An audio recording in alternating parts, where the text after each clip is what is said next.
Good morning, students. I hope you have revised the theory looking at the previous three lectures.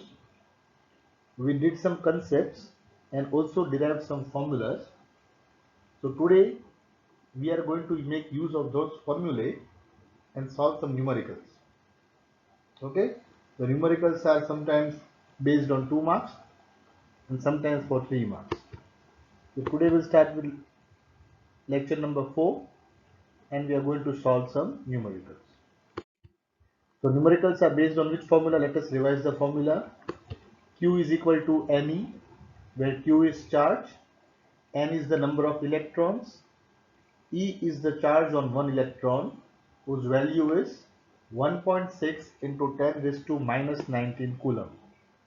The next formula is I equal to Q by T, where I is the current given in amperes, Q is the charge given in coulombs, and T is the time given in seconds.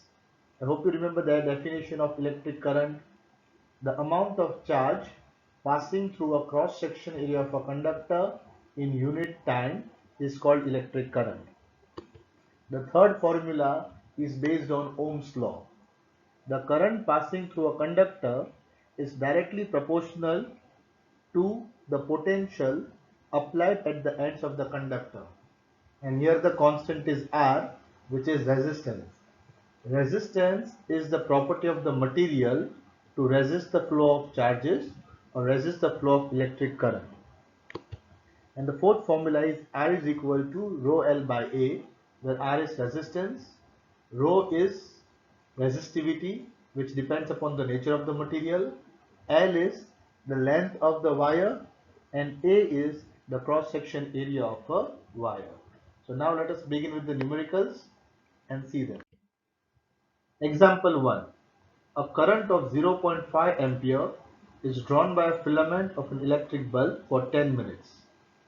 So what you can see here, the current is 0.5 ampere and the charge is flowing for 10 minutes.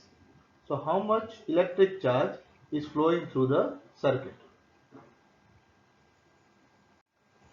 So we have got the current I is equal to 0.5 ampere, time is 10 minutes, that is 600 seconds. So we have the formula I is equal to Q upon T. So if you cross multiply, you take the T, then you get Q equal to IT. So charge is equal to current into time. That is 0.5 ampere into 600 seconds, which gives us 300 coulomb. So the charge which is flowing through the wire, yes, the charge which is flowing through the circuit is 300 coulomb. So I hope you have understood how to use this formula. The current is given, the time is given, and we have to find the electric charge. So in this case, we have to use the formula I equal to Q by T. Okay, now we'll move to the next example. If 500 coulomb of charge flows through a wire of 1 minute, find the electric current. So here you are given the charge 500 coulomb and time 1 minute. So charge is 500 coulomb and time is 1 minute, that is 60 seconds. So how will you find the electric current? Which formula will you use? Yes, again you will use I is equal to Q upon T. So replacing the values, 500 coulomb upon 60 seconds gives us a near about of 4.33 ampere. So the first two examples are very simple based on the formula I is equal to Q by T. The next example is the filament of an electric lamp draws current of 0.4 ampere for 3 hours. So I hope you can do this by yourself now. It is the same as example 1. If you have understood example 1, I hope you can do it by yourself. I'll give you some time and then I will show you the solution.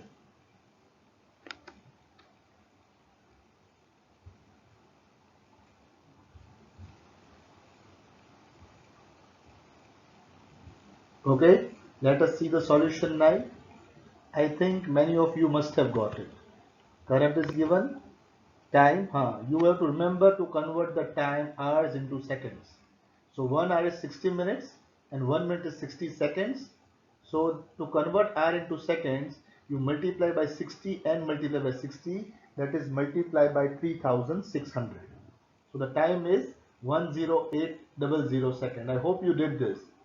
If you do not do this, then you might get it wrong, because we have to convert the SI unit. And then using the formula, you get charge Q equal to I into T. So 0.4 into 10800 gives 4320 coulomb. So I gave you this to do on your own, but you have to remember to convert time into seconds, because the SI unit of time is seconds. The SI unit of charge is coulomb. The SI unit of current is ampere. So here it is given in ampere, but the time was given in hours. Let us see an example. Now here we are given the charge on a single electron. So charge on one electron is given 1.6 into 10 raised to minus 19 coulomb. Okay. So here the question asked is 1.6 into 10 raised to minus 19 coulomb is 1 electron. Then 1 coulomb is how much electron? By cross multiplying you can get the answer. Total charge is 1 coulomb. The charge on 1 electron is 1.6 into 10 raised to minus 19 coulomb. Now you know Q is equal to N into E, the first formula which we revised. So N is equal to Q upon E.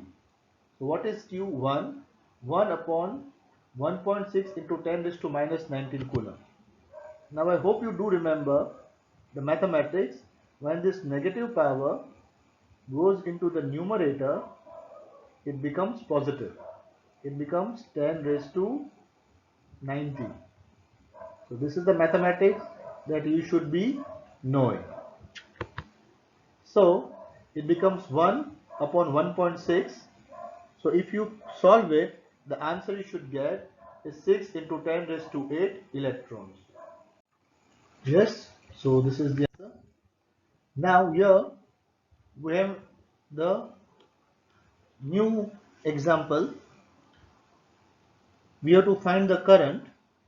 The voltage given is 220 volt and the resistance is 50 ohms. So here which formula will we use? Yes, Ohm's law. V is equal to IR. We have to find the I when V and R is given. So V is 220 volt, R is 50 ohm. Using V equal to IR, we have I equal to V upon R. Rearranging it. So we have 220 volt upon 50 volt, which gives us an answer of 4.4 ampere. So this is a very simple example using Ohm's law. I hope you will find it very easy. Now the next is almost of the same type. So can you solve it on your own? Again the voltage is 220 volt and the resistance is 2200 ohm. In a light bulb, the filament of tungsten has got very high resistance. So I'll give you some time to try. You can try it. Here it is simple mathematics. You should know the division correctly and you will get the answer very easily. So again, V is 220 volt. R is, sorry, there is a mistake here. The resistance is, okay, the resistance, there was a mistake. This is 1200 volt. Okay, so the answer is 0.1 ampere. You can correct it here. You can make it, or you can even do it using your own formula. Yes, if you have used 2200 ohms, then you should get the answer 0.1 ampere. And that answer is also correct. The value put here was wrong, but not to worry. There is a minor mistake. So you can do it now. Okay. Here we have to find the resistance. The current is 20 ampere. The voltage is 220 volt. Which formula again will we use? Yes, the same formula, V equal to IR. So V is 220 volt, I is 20 ampere, V is equal to IR. So R is V upon I, that is 220 upon 20, which gives the answer 11 ohm. So you can see the numericals are really very simple. Once you get the hang of it, then you will be able to solve more numericals, which we will provide you in the assignment.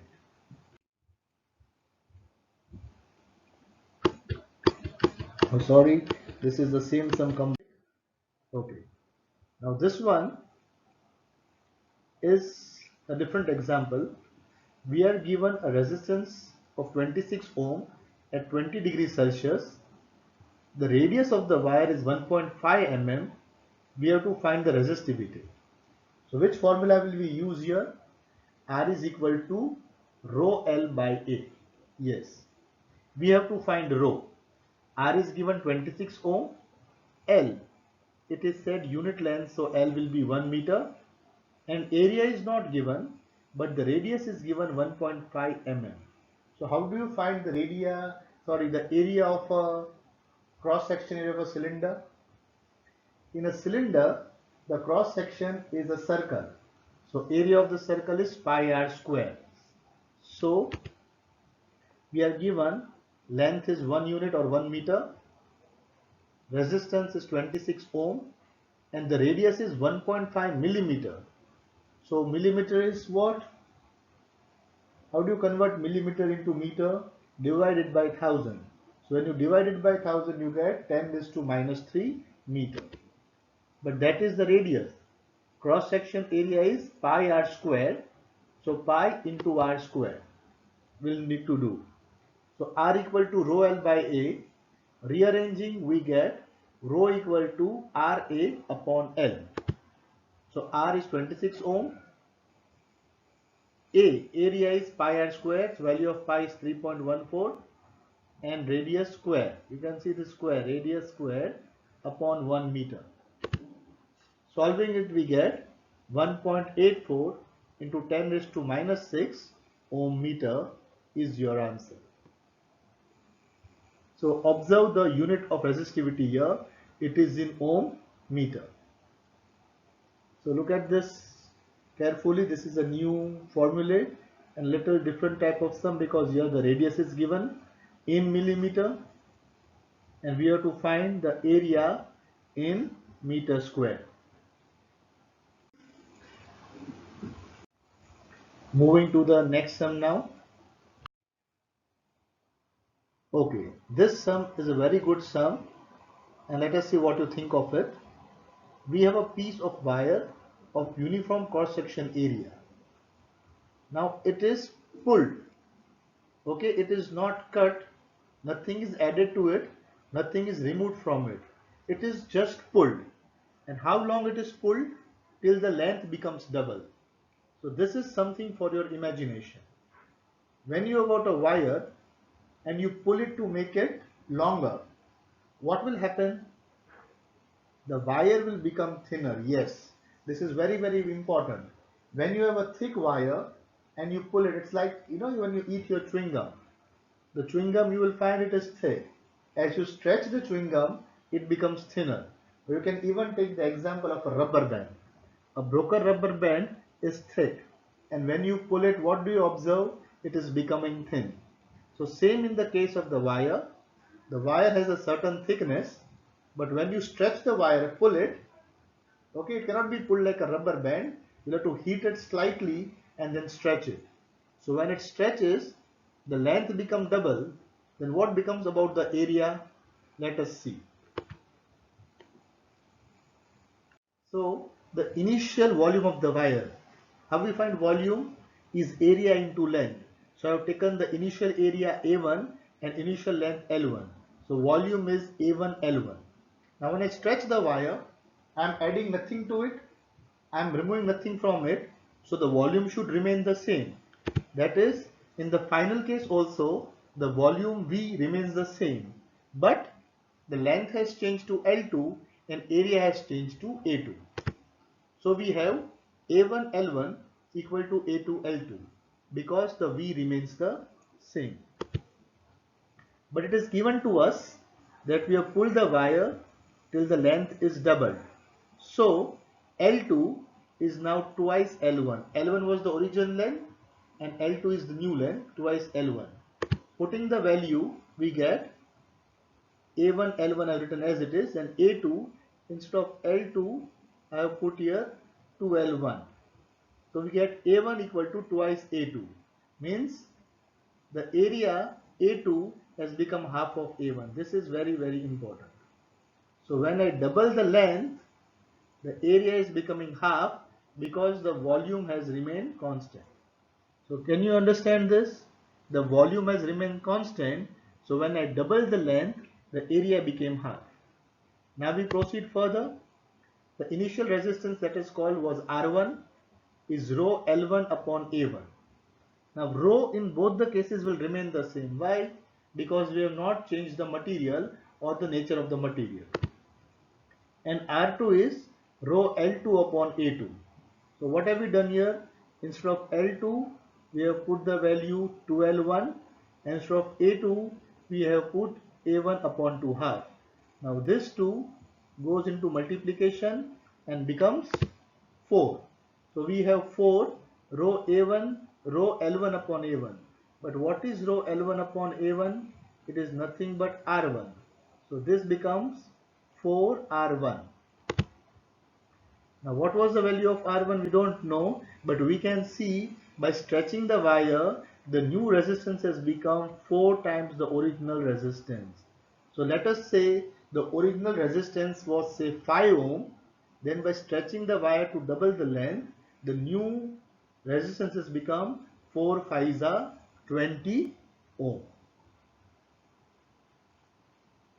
Let us move to the next. Here we have a copper wire of diameter. So this time we are given not the radius but the diameter. We are given the diameter and not the radius. The resistivity is given in ohm centimeter. So I hope you can see diameter in millimeter, resistance in ohm centimeter, and resistance in ohm. And we need to find out the length of the wire or how much wire would be required. So let us begin. We have diameter is 0.5 mm. Now radius is half of diameter. So half of 0.5 is 0.25 mm, and we convert it into meter. It is 0.25 into 10 raised to minus 3 meter. Again we did like in the previous sum. The area of cross section is pi r square. So 3.14 into 0.25 into 10 raised to minus 3 the whole square. And rho is given to us 1.6 into 10 raised to minus 6 ohm centimeter. So here we have to convert the ohm centimeter into ohm meter. So we have to divide it by 100.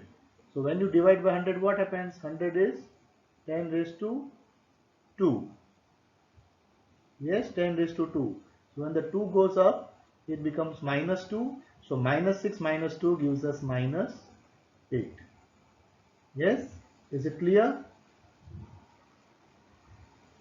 Okay, so now we have R is equal to 10 ohm. Going further, R is equal to rho L by A. So L is equal to RA by rho. R is 10, A is 3.4, the whole formula pi r square upon rho is 1.6 into 10 raised to minus 8. Now you will have to learn to solve these equations. I hope you know the multiplication of powers. So minus 3 raised to minus 2 becomes minus 6. When this minus 8 goes on the top, it becomes 8. So solving it further, we get 122.6 meter length of wire. The copper wire has to be a length of 122.6 meter to get 10 ohms. Now this calculation, you will have to work on this a little bit. Try to do it on your own. And if you have any doubt, you can contact. Next time I will make you do it. Okay. Now the next we have is a similar kind. The resistance of a wire is length 80 centimeter. Area of cross section is directly given 0.025 centimeter square. Now this time the length is in centimeter, the cross section is in centimeter square. So there is no need of conversion into meter because both are in centimeter and centimeter square. Okay, and the resistance is 1.5 ohm and we have to calculate rho. So again, length is 80 centimeter, area is 0.025 centimeter square, resistance is 1.50 ohm, calculate rho. Which formula will you use? Yes, you can use the same formula. R is equal to rho L by A, and rearranging we get rho equal to RA upon L. So R into A upon L. Shifting the decimal points. I hope you know how to shift the decimal point. It becomes 15 upon 10 and 25 upon 1000. Okay. So after solving, you have to learn the solving of this sum. The decimal point is very important. Otherwise, the formula really very simple. So dividing will get the answer 0.004669 ohm centimeter. See the value is in ohm centimeter. So now I think you know how to make use of the formula. Yes? Now you must be aware how to make use of the formula. Only take part in the calculation. Yes, take care in the calculation part because that is going to be very important. Now we have the last one which I've directly solved for you. Yes, this time because we have to need to understand this. Now what have we got here? A nichrome wire has a resistance of 5 ohm. Okay, we are given a nichrome wire whose resistance is 5 ohm. We have to find the resistance of another nichrome wire. Now because both wires are nichrome, the nature of the material is not changing, so rho in both cases remains the same. But what you can see here, the new wire has the length 4 times. So if the length of the original wire is L, the length of the new wire is 4L. Similarly, the cross section area is 3 times. So if the cross section area of the first wire is A, the cross section of the new wire is 3A. So I have got here case 1. Let the length be L and cross section area be A. R is equal to rho L by A. What is the resistance? 5. So 5 is equal to rho L by A. Remember this, rho L by A. Now in case 2, I have made the length 4 times. So the new length is 4 times the original length. The cross section area is 3 times the original area. So the new resistance R prime is again rho L by A. Like I told you, the rho remains the same, but I should have written this as capital L or L prime, and this area I should call A prime because it is the new area. So the new length and the new area. The new length is 4 times the original length. The new area is 3 times the original area. So this 4 by 3, I take it in the front. So I get 4 by 3 rho L by A. But the value of rho L by A is given as what? 5. So putting the value, we get 5 into 4 by 3 is 6.6 ohm. So here we have done a few numericals today, and the formulas we have used were Q equal to Ne, I is equal to Q upon T, V is equal to IR, and R is equal to rho L by A.